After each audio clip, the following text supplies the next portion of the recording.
I'm Laurie Cardoza-Moore, and this is Focus on Israel.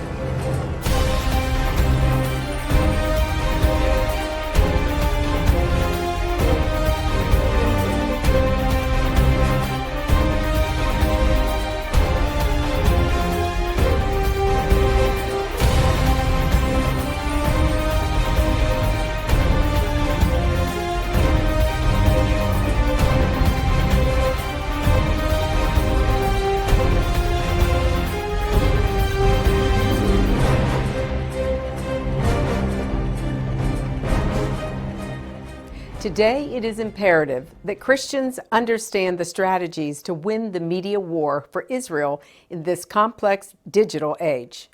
During the PJTN Media Summit, several experts explained how we must educate and ignite the next generation to join this important war for Israel and our nation. Hello, and thank you for joining me today on Focus on Israel.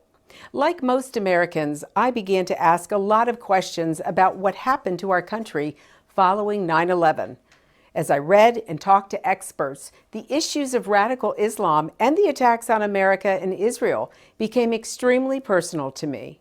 I realized that Israel is facing threats from nearly every corner, from Iran's nuclear weapons program, from terrorist groups such as Hamas, Hezbollah, Al-Qaeda, and ISIS. I also saw how much of the world comes against the Jewish state. The UN and the world continue to demand the creation of a Palestinian state, a terrorist state on Israel's doorstep. Now we see a rise of global anti-Semitism with threats from every corner, as it seems we're heading closer to the biblical prophecy of Armageddon in the Middle East. So if you're a Christian, why should you care? Many Christians believe that as the Jews rejected Jesus, then God has rejected them. This replacement theology is growing as many Christians believe they have replaced the Jews in God's prophetic plan. If you truly believe the Bible is the Word of God, then you know that when He speaks of Israel, He is speaking about the land of Israel and the Jewish people, not the church. The mission of this series and PJTN is to educate and equip you so that you can share this truth with your family and friends. On this edition of Focus on Israel, we're going to be taking you to the 2020 National Religious Broadcasters Convention in Nashville, Tennessee. Since 2007, PJTN has been a mainstay at the NRB, and each year PJTN hosts broadcast professionals from around the world at our annual PJTN Press Briefing and Media Summit. During the three-day convention, PJTN provides content to the NRB attendees, content that they cannot get anywhere else, content that will inform their Christian viewers all over the world how to help support Israel and combat anti-Semitism. This year was exceptional and included 8 outstanding pro-Israel speakers. In part 1, you heard from 4 of our experts. Now you'll hear from the other 4. Our panel included Reverend Jeffrey Jemison, a pastor who is recognized as a leading voice of Black leadership in Ohio and throughout America. He's been involved in politics and the ministry since his teens and has degrees from Moody Bible Institute and Ashland Theological Seminary. He was appointed the first chaplain of the Ohio Democratic Party in 2006 and served to build relationships in both the Black and white communities. He expounds on Martin Luther King and Zionism and the rise of anti-Semitism in the Christian African American community. But first up is Dr. Tricia Miller, a Christian research analyst for CAMRA, the Committee for Accuracy in Middle East Reporting in America. Dr. Miller is devoted to her passion of educating and equipping Christians to be activists for Israel and the Jewish people.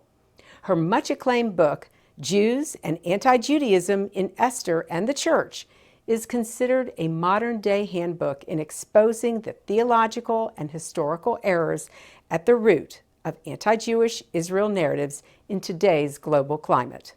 Dr. Miller will look at how the church is influencing the unbiblical union of anti-Semitism, anti-Judaism, and anti-Zionism.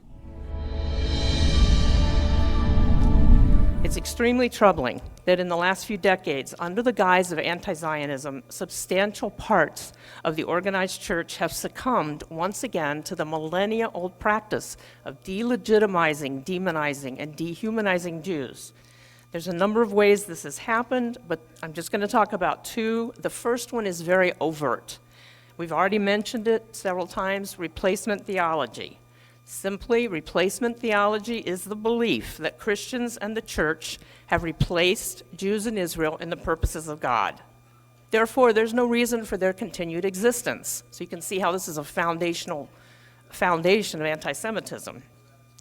Well, some Palestinian Christian theologians have adapted replacement theology to make it serve the Palestinian political agenda, which denies the right of Jews to live in their historic, their biblical homeland.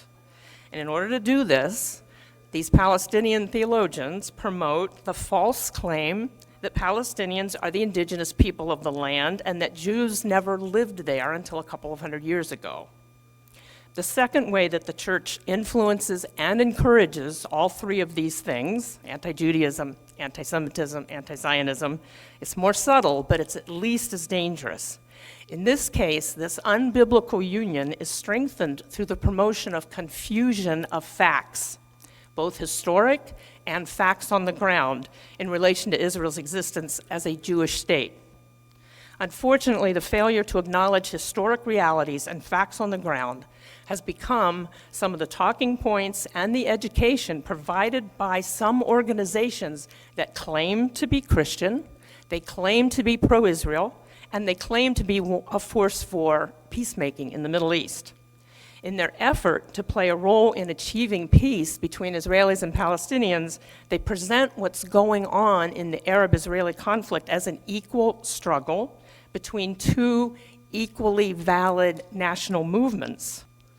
As part of the attempt to make it sound like the ongoing conflict is an equal struggle between two equally valid national movements, nothing is said about how many times Israel has made tremendous concessions in the quest for peace. They're always refused.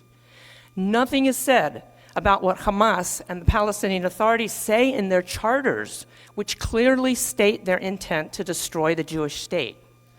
Nothing is said about the ongoing incitement on the part of Palestinian Authority to murder Jews and how the PA pays people to kill Jews. The end result is that Palestinians are presented as innocent victims, and Israelis are the illegal oppressors who have no right to take action to protect their people from attempted murder.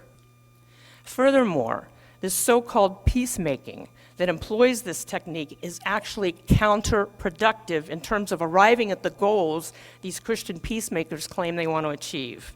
This is because the apparent acceptance of the distortion and omission of facts in the Palestinian narrative demonstrates a tolerant attitude towards the Palestinian Authority's demonization of Jews and their hatred of Israel and of the Jewish state. So this results in the complete unwillingness to negotiate that we witness historically and to this day among the Palestinian leadership to any attempt to broker peace. As Christian journalists and as Christian leaders, all of us here, we need to make sure that we are doing nothing to aid and abet the church in influencing and encouraging this very unbiblical union. This union that is validating the delegitimization, the demonization, the dehumanization of the Jewish people. Instead, we need to stand firmly on the facts. We need to remain grounded in the truth, which is really the only true path to peace. Dealing with MLK and Zionism, Dr. King, I would like to say, was, of course, known as a real fighter for civil rights, and he was also a fighter for the Jews. Now, sadly, in today's world, much anti-Semitism comes from civil rights leaders and activists that have continued fighting along those lines. And even sadly to say, even in the African-American community, you know, a lot of the leaders have forgotten how much Dr. King loved the Jewish people, and they loved him. So the topic, Martin Luther King and Zionism, specifically Zionism. It's one thing to love And my sister here talked about social justice. It's love everybody, and liberalism loves everybody. It's just about love everything and everybody, even things that are wrong. But Zionism, Dr. King said his dream, of course, of a post-racial society where people would be judged by the content of their character instead of the color of their skin. As it relates to Zionism, Dr. King made this statement. He said, when people criticize Zionists, they mean Jews. You're talking anti-Semitism. When you look at the history of blacks and Jews, and especially in New York City over the last half century, it's been a very complex relationship. It's been somewhat complicated. And while it might seem as though these two communities, minority communities that were natural allies in the struggle for civil rights, because as we all know, there were Jews who marched and rabbis right alongside Dr. King during the 60s. With that great, you look at that great speech of we have a dream, I have a dream. Who was there with Dr. King? Jews, rabbis, holding hand in hand. And today, it leads to today where surveys have shown that over the last quarter century, African Americans hold anti-Semitic views at a rate far higher than the rest of the population, and it's due to the lack of communication. Add this to the Nation of Islam and its rhetoric. And then actual mosques being in black inner city communities. It's just somewhat softens the walls of separation between the two groups. How do we overcome? And I'm going to wrap this up. It's number one, we overcome this by bringing people together, bringing leaders together, people of faith leaders, for the purposes of information, discussion. That's the first thing. We've got to talk. Jewish leaders, African American leaders have to come together and talk. Secondly, I really believe we can overcome this through economic engagement. I find that as a conservative, African American males are more apt to listen to a message, the conservative message, when it has to do with building them up, giving them a sense of self-worth and freedom and economic empowerment. Thirdly, educate. Back to the basics of Scripture. Educate African Americans about their God-given responsibility to embrace Israel, God's chosen people, the nation of Israel. I want to take you to Israel in pictures and film. I want you to see how God's sovereign hand can be seen before our eyes right here in this land. That's why PJTN is offering a special anniversary package that includes a captivating new book and award-winning DVD. Israel Rising is a unique visual story of Israel's miraculous journey from unforgiving desert to thriving nation. Thousands of years ago, the prophet Ezekiel foretold a future time in which the arid land of Israel would come alive for its people. Now this breathtaking book documents the fulfillment of this vision, as rarely seen photographs from the 1880s to the 1940s are juxtaposed with recent photos of the same locations. This book will inspire and captivate you as it illuminates Israel's foretold awakening in a new and unforgettable way. In addition, you'll receive the award-winning documentary, Israel Indivisible: The Case for the Ancient Homeland.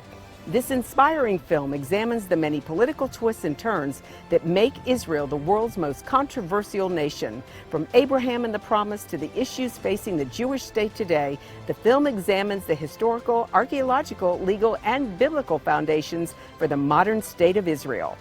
This is a limited time offer for these two remarkable resources for just a one-time gift of $70 today. Your generous donation will help ensure that PJTN stays on the front lines and in the headlines of all the important issues facing Israel and our Jewish brethren. So please go to pjtn.org today. From studying history, it's very clear that what starts with the Jews never ends only with the Jews. We must strongly stand against any anti-Semitic trends, for if not stopped, they'll cause harm to all of us, and we'll witness the downfall of our Judeo-Christian Western culture. Today, many people say there's no longer a need for a Jewish state, that Jews around the world no longer need a place of refuge. But anyone who has heard recent statistics about the worldwide rise in anti-Semitism would never make such a claim. The reality is that neo-Nazi groups and Nazi sympathizers are increasing around the world.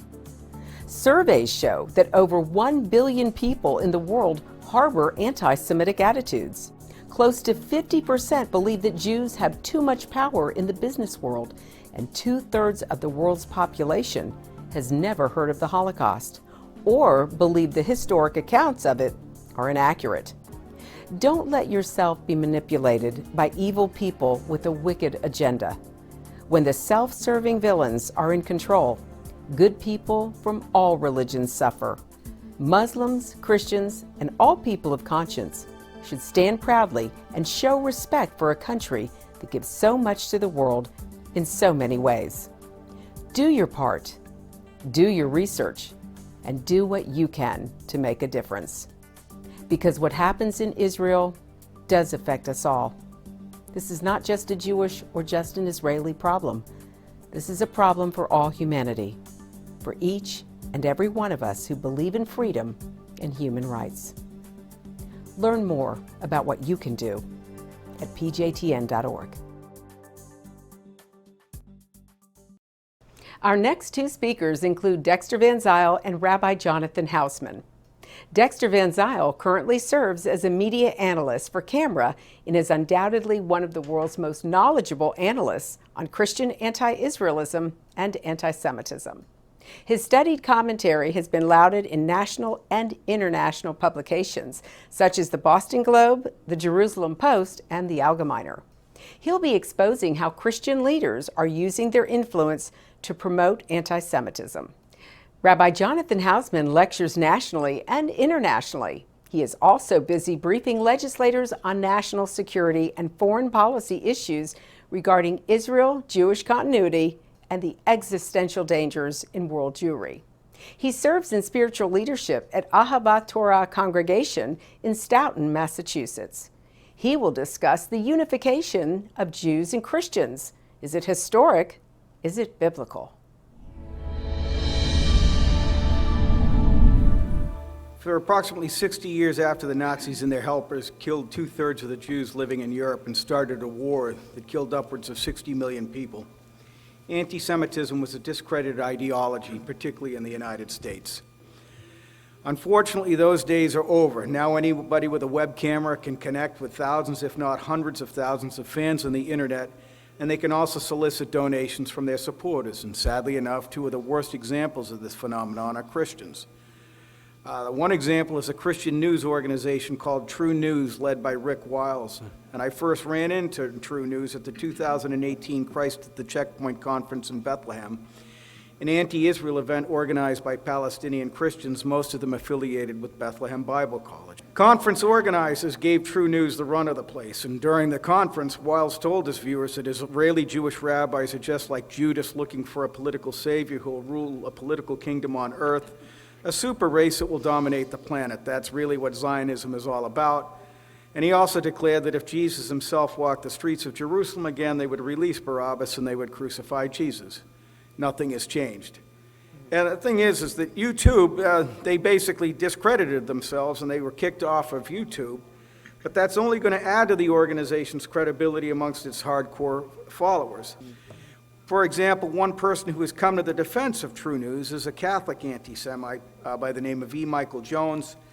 And like Rick Wiles, he's been able to use internet technology to broadcast his hate to a large number of disaffected young men here in the United States. And one of the things that E. Michael Jones does is he goes around telling people that the Jews are essentially the source of every problem in the world. And the thing is that if you're a young, disaffected young man who's had a tough time making his way into the world, kind of like, the men who came back from World War I in Germany, well, that's a pretty good story to buy into. Now, the thing is that Bishop Kevin Rhodes, who serves the diocese where Jones lives and worships, has come out against Jones's rants in a statement that was issued last week. But the thing is that even E. Michael Jones is going to say, look, they got to him too, because anytime the Jewish community or the pro-Israel community is successful in basically challenging this anti-Semitism in an administrative way or something like that, they'll say, look, the Jews control everything. It grieves me to say this, but so-called Christian peacemakers have been the primary facilitators and enablers of anti-Semitism in the West and have been for the past few decades. What happens is that they affirm the Palestinian vendetta narrative against Israel.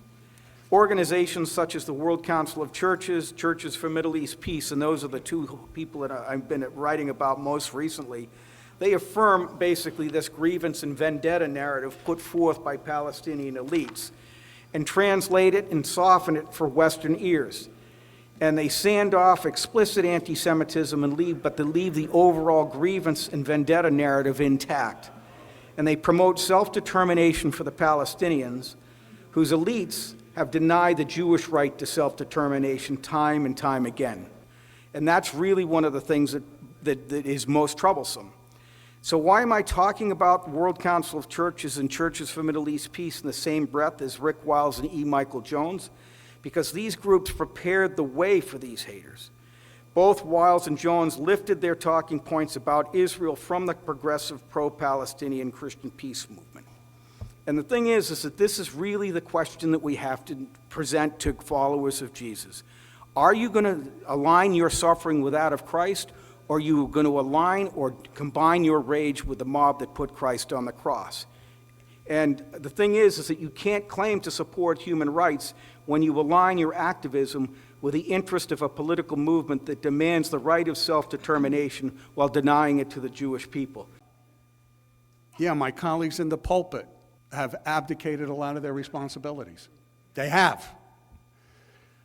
For the reasons, I don't know. You know, you do what I do, and if you're in the pulpit, you have to discuss issues that matter. I only have one issue. I'm a one-issue guy. The safety and security of the Jewish people in the state of Israel. I don't care about anything else. I don't care who I embarrass. I don't care who I offend. So what ends up happening when I go out on my speaking junkets, which are few and far between these days, the question becomes in my pulpit, you know, Rabbi, you're going to, like the other day, all right, proclaiming justice to the nation. Oh, Rabbi, we remember Glory Cardozo-Moore coming up to the synagogue. You know, is it really kosher to accept their support? That's really what it boils down to.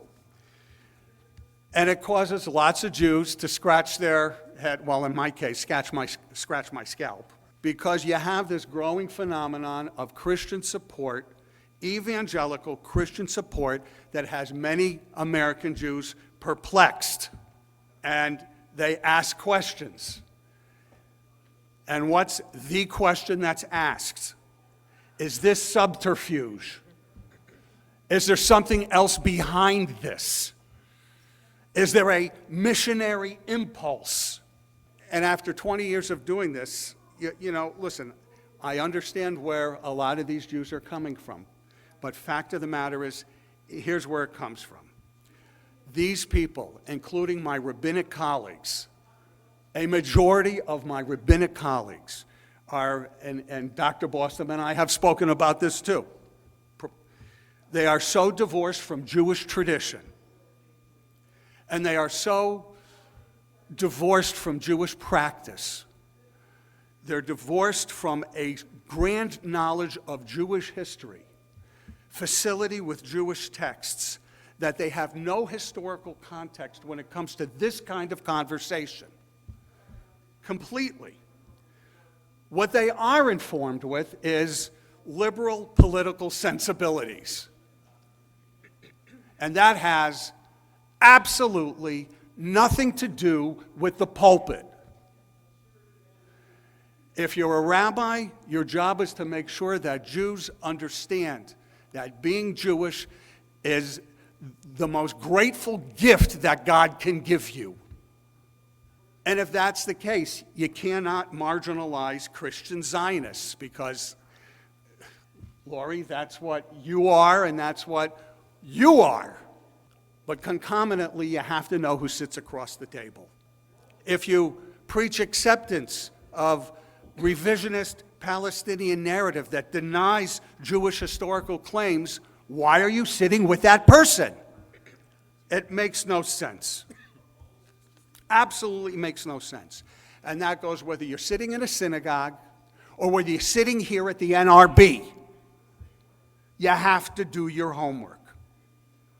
If you find people who accept the validity of Jewish belief and Jewish practice and Jewish history, who understand, as I teach my congregants, to read the Bible critically, and if you as a Christian read your Bible critically, I think you'll find Jewish resonance in what you read in the New Testament, because it's all there, including bold and bald statements that God's covenant with the Jewish people is irrevocable and has never been broken and can never be broken.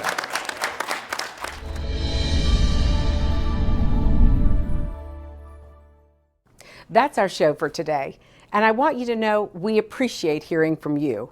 Please send your comments and questions to comments@pjtn.org. The time to take a stand is now. Be a leader in your community and in your church. One person can make a difference. Get involved with and support pro-Israel organizations such as PJTN. Call your senators, congressmen, the White House. Let your elected leaders hear from you. Visit our website to learn more. Sign up to receive free action alerts and order our films to share with family and friends. Please encourage everyone you know to tune in and become informed. God bless you, and thank you for all you do on behalf of our Jewish brethren and all Israel.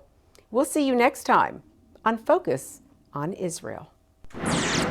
To support this program, send your tax-deductible gift to Proclaiming Justice to the Nations, P.O. Box 682711, Franklin, Tennessee 37068. You can also support PJTN online. Visit pjtn.org or call 1-877-873-9020. Anti-Semitism has reached epic proportions, and Israel is now surrounded by nations who seek its destruction. For Israel to lose just one battle would mean losing everything.